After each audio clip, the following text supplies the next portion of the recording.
Bonjour à toutes et à tous, ici la Fédération de débat des jeunes citoyens.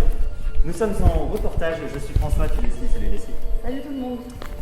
La Fédération de débat des jeunes citoyens, le rappelle, crée et regroupe l'ensemble des associations ayant pour objet de réaliser des émissions de débat entre jeunes sur l'actualité et thèmes de société. Ici, nous sommes l'Actuality Team Lille et nous sommes en reportage avec Utopia 56. Donc c'est une association qui vient en aide aux réfugiés. On va retrouver Mathieu et Juliette, deux bénévoles qu'on va accompagner dans leur journée au fil en fait, de leurs interventions.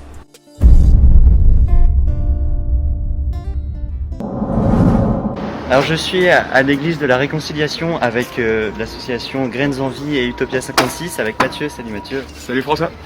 Et donc nous sommes ici pour aider les jeunes mineurs à s'inscrire pour avoir une éducation. Totalement, c'est ça, oui. Parce qu'en fait, les jeunes mineurs qui sont encore en recours, c'est-à-dire qui ne sont pas encore reconnus mineurs par l'État, ne sont pas pris en charge. Et du coup, l'école La Réconciliation leur permet d'avoir des cours pour justement pouvoir au moins avoir une éducation le temps que les démarches officielles se fassent. Et alors vous l'avez récupéré ce matin, ce jeune, et il n'avait pas été reconnu comme mineur. C'est ça, voilà, en fait ce jeune il est arrivé il y a à peu près un mois et quelques en France. Du coup là il a été pris en charge, il y a eu des démarches qui ont été faites, sauf que de souvenir il y a eu des papiers, enfin il n'avait pas la copie officielle de son extrait de naissance.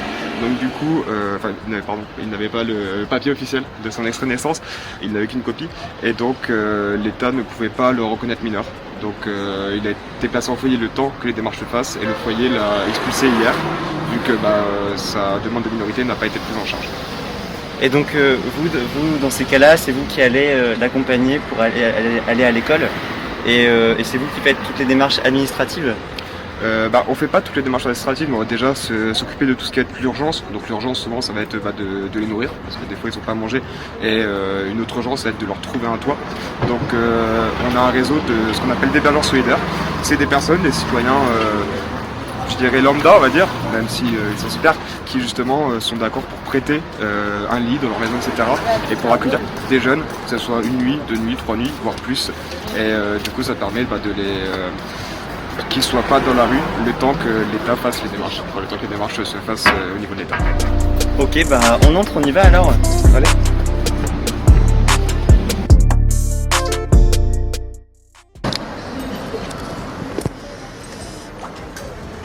Alors pendant que j'attends dehors à l'école, Mathieu m'a gentiment rejoint et en fait on s'aperçoit vite qu'il connaît tout le monde. Totalement, là par exemple on vient de croiser donc, des jeunes, dont Moukta, qui sont justement des jeunes qui sont pris en charge par Utopia et par d'autres associations qui viennent en aide aux personnes exilées. Et par exemple pour prendre l'histoire un petit peu du jeune dont je vous parlais à l'instant, lui donc est arrivé il y a à peu près 2 semaines sur l'île. Les hébergeurs ont pu le prendre en charge pendant quelques nuits. Et, il y a quelques jours, donc c'était vendredi soir, on n'avait pas de solution, aucun hébergeur n'était disponible. Et donc heureusement qu'avec Utopia on a pu créer une cagnotte où des gens, un petit peu n'importe qui, des proches, etc. nous ont fait quelques dons pour pouvoir justement lui payer à lui et à un autre jeune aussi des nuits en auberge de jeunesse, parce que sinon ils étaient malheureusement à la rue ces nuits-là pendant plusieurs jours. Merci. Alors là on parlait des MAB, alors qu'est-ce que c'est Mathieu des MAB? Donc les MAB ça veut dire mise à l'abri. Donc une mise à l'abri c'est une sorte de garde, d'astreinte qu'on fait tous les jours. Donc par exemple moi je suis en MAB aujourd'hui, donc j'ai commencé ma MAB hier à 20h et je vais la finir à 20h. Donc quand on est en MAB on est toujours en binôme, on est 2, donc il y a ce qu'on appelle un référent qui va surtout s'occuper de tout ce qui est les appels. Parce que du coup quand on est en MAB on a un petit équipement, c'est-à-dire qu'on a ce qu'on appelle le MAB phone, qui est un smartphone où des gens peuvent nous contacter à n'importe quel moment. Le numéro est donné un petit peu partout sur l'île pour justement les gens qui arrivent ou qui sont sur la piste, etc. puissent nous appeler. Et donc voilà, on a un référent et on a aussi ce qu'on appelle un driver, donc un conducteur qui lui va s'occuper de conduire tout simplement la MAB mobile, donc notre voiture, pour justement quand on est en mission.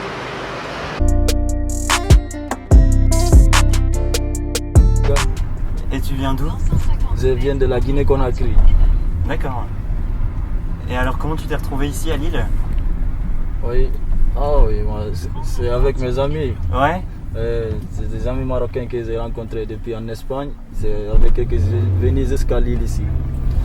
La gare Lille-Flandre, c'est là-bas qu'on s'est séparés. Comme on était en destination pour l'Allemagne, mais on était fatigués, il y avait des autres qui Ils ont dit maintenant, ils ne parlent pas, ils partent à Belgique. Je dis à l'Allemagne, moi je dis je veux rester en France, je ne vais pas dépasser ici maintenant.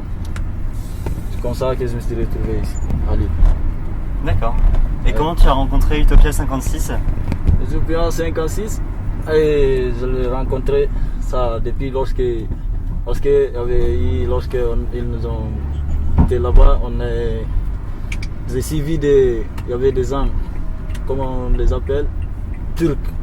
D'accord. Comme Asie là-bas, c'est Kurdis, on les appelle les Kurdis, comme on se comprenait un peu. Lorsqu'ils partaient à la jungle, ils m'ont envoyé avec eux. Donc c'est là-bas que je suis parti, j'ai fait là-bas 2 jours, j'ai rencontré Utopia, je les ai expliqué ma situation comme ça.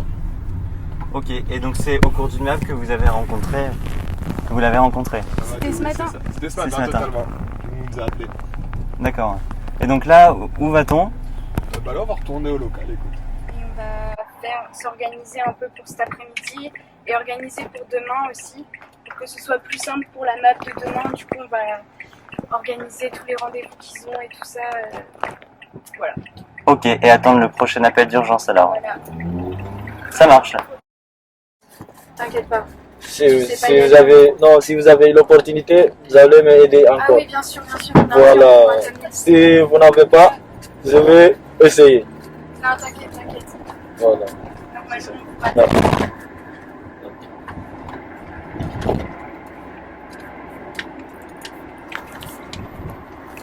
En fin de compte, on fait plein de rencontres dans la map mobile. Ah bah totalement. Vous aidez environ combien de personnes tous les jours? Ça varie vraiment. Mais je sais pas combien de jeunes on suit régulièrement. Je dirais une vingtaine. Il y en a 15 à peu près Ouais. en permanence. Ouais, il y en a 15-20 à l'île des mineurs. Du coup, on doit régulièrement les amener en rendez-vous et tout ça. Donc, pas beaucoup, je dirais que on en voit 5-6 quoi. Après, ça varie, mais en moyenne, je dirais 5, 4 ou 5. Je pense. D'accord. Et qu'est-ce qui vous a donné envie de faire ça? Alors, bah moi, c'est une cause qui me tient à cœur depuis longtemps. Et chez moi, à Grenoble, j'étais déjà un peu dans des assos qui venaient en aide aux exilés. Du coup, j'ai une amie de mon école qui m'avait parlé d'Utopia, donc je suis devenue bénévole là-bas. Et là, en ce moment, je suis en stage. Voilà. Parce que ce qui me plaît, ça m'a donné envie, parce que c'est un truc qui me tient à cœur. D'accord. Qui me révolte. Qu'est-ce qui te révolte aussi le fait qu'on sépare exilés et réfugiés? Non, pour ça, la séparation, c'est juste que réfugiés, c'est les gens qui ont eu le statut. Ouais. Du coup, déjà les mineurs qui sont pas reconnus, c'est assez révoltant parce que du coup ils se retrouvent à la rue alors qu'il y en a qui ont 15-16 ans. Hier on a hébergé un jeune qui avait 15 ans, qui était à la rue, qui avait même pas de sac et tout. On se rend même pas compte, je pense, de tout ce qu'ils ont traversé. Du coup, voilà, c'est ça qui me révolte.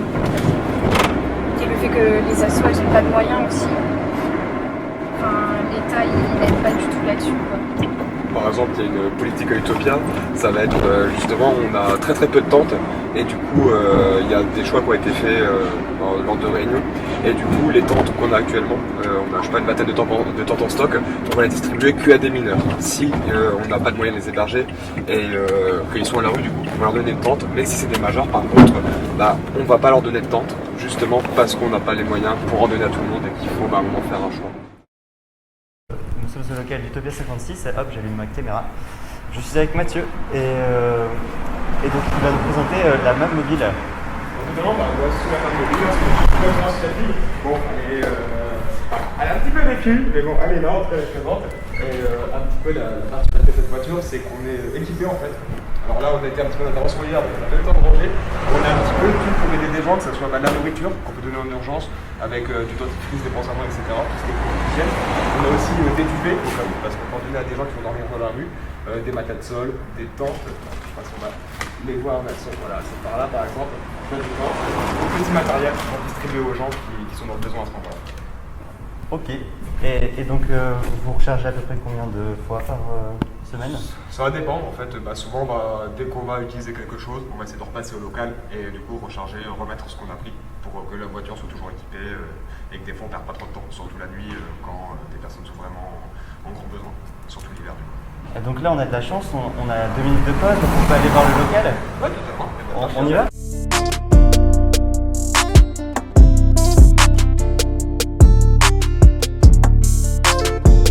Donc voilà le local.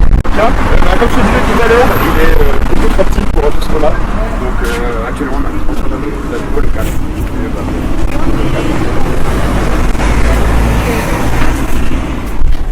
Ah, il y a Juliette qui est en train de travailler. Je suis en train d'inscrire ce que la nappe de demain doit faire. Comme ça, c'est plus simple pour eux. Ils ont direct écrit ce qu'ils doivent faire. Ils n'ont pas besoin de regarder dans les messages, dans le début. Donc on a un planning comme ça. On s'organise avec un planning pour tous les jours. Voilà. Ok. Ça marche. Et donc beaucoup de gens transitent ici? C'est ça, on a des permanences, surtout le week-end, où du coup on a quasiment tout le week-end des bénévoles qui sont là la journée. Et sinon ça va surtout être la MAB qui va aller au local de temps en temps la journée. Comme là tu vois par exemple, on a un petit peu d'administratif à faire, ou pour d'autres choses, que ce soit par exemple quelqu'un qui nous a appelé, qui a faim, on va l'amener ici pour qu'il puisse manger, boire un café, etc. Parce que du coup, comme tu peux le voir juste derrière toi, on a un petit peu tous les dons que les gens nous ont fait. On remercie énormément. On a énormément de pâtes, mais on a aussi du riz, des vêtements, des produits d'hygiène, des chaussures. Et voilà, comme je te disais, des tentes aussi. Et comme je te disais, le local est un petit peu trop petit, donc on essaye de stocker un petit peu comme on peut. Ok, bon on attend la prochaine intervention alors. C'est ça. Du coup là on va appeler une avocate pour savoir pourquoi la démarche de recours de minorité, donc le fait qu'un jeune soit reconnu mineur par l'État, dure aussi longtemps. Parce que du coup ça fait un petit moment, donc voilà, on veut juste avoir plus d'informations pour savoir tout ça.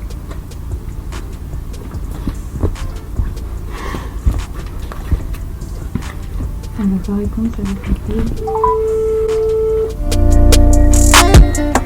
Et ça arrive souvent qu'ils répondent pas comme ça? Ouais, souvent, par exemple, ce midi, on avait plein d'appels à passer, même aux gars et tout, pour fixer des rendez-vous. Et il n'y a personne qui nous a répondu sur le coup. Mais après, ça rappelle dans la journée souvent, plus tard. Mais ouais, ça arrive souvent. Attends, on a eu le majeur qui du coup était à la rue là, qui s'est fait expulser de son hôtel. Donc ça c'est bon, on est allé le voir, on a donné à manger, etc. Après on avait un jeune qui venait d'arriver à la friche. Je vais peut-être lui envoyer un message à lui justement. Ouais, parce qu'il est encore au commissariat. Ouais. Du coup il a dormi chez Antoine hier soir. On est allé le récupérer ce matin pour l'amener au commissariat pour sa demande de minorité. Qu'est-ce qu'on a fait d'autre après? On avait déposé de la nourriture à la friche aussi. Ouais, ça, on avait déposé de la nourriture hier soir. Du coup, après, on allait rechercher. Camara ce matin. Ouais. On l'a amené au commissariat. Et Mamadou aussi qui nous a appelé. Ouais. Du coup, on a fait toutes les démarches pour Mamadou. Et c'est tout. Après, j'ai noté les trucs sur la réconciliation. Non, je pense que j'ai tout noté. Ça, voilà. Et puis, du coup, ce qui s'est passé là, qu'on était au local, je crois que c'est une note pour le. Oui, si, j'ai noté pour le gars. Ouais. Et puis voilà. Vous notez pour les personnes qui viennent après ou vous envoyez ça en supérieur? Les personnes qui viennent après, c'est-à-dire? J'imagine qu'il y a des tours de bénévolat, non? Ah oui. Oui, en fait, le Mapphone, on l'a de 18h le soir à peu près à 18h le lendemain. Et du coup, ouais, on tourne. Et c'est pour ça qu'on écrit en fait tout un débrief. C'est pour que tout le monde ait accès, enfin que les bénévoles actifs aient accès à ce qui s'est passé. Et puis comme ça, on écrit ce qu'ils doivent faire le lendemain et tout ça. Donc quand on arrive, on prend le Mapphone et on regarde ce qui s'est passé la veille. Ouais, voilà, c'est ça. Exactement. Est-ce que la collecte, Juliette? Du coup, la collecte, c'est une des actions qu'on fait à Utopia Lille. Du coup, on va dans les supermarchés et on se met à l'entrée et en gros, suivant les besoins des gars, donc on demande aux mineurs qui sont chez leurs hébergeurs et aux gars qui sont à la friche ou au parc Matisse ce dont ils ont besoin un peu en ce moment.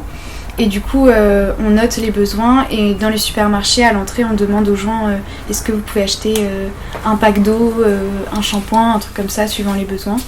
Et du coup, ça marche super bien, les gens ils achètent et on remplit les caddies et on les ramène au local. Et c'est pour ça que le local est plein à craquer. Et on a beau dire aux gens de ne pas acheter de pâtes, parce que les gars n'aiment pas les pâtes, ils en achètent toujours. C'est pour ça qu'on est envahi de pâtes. Voilà.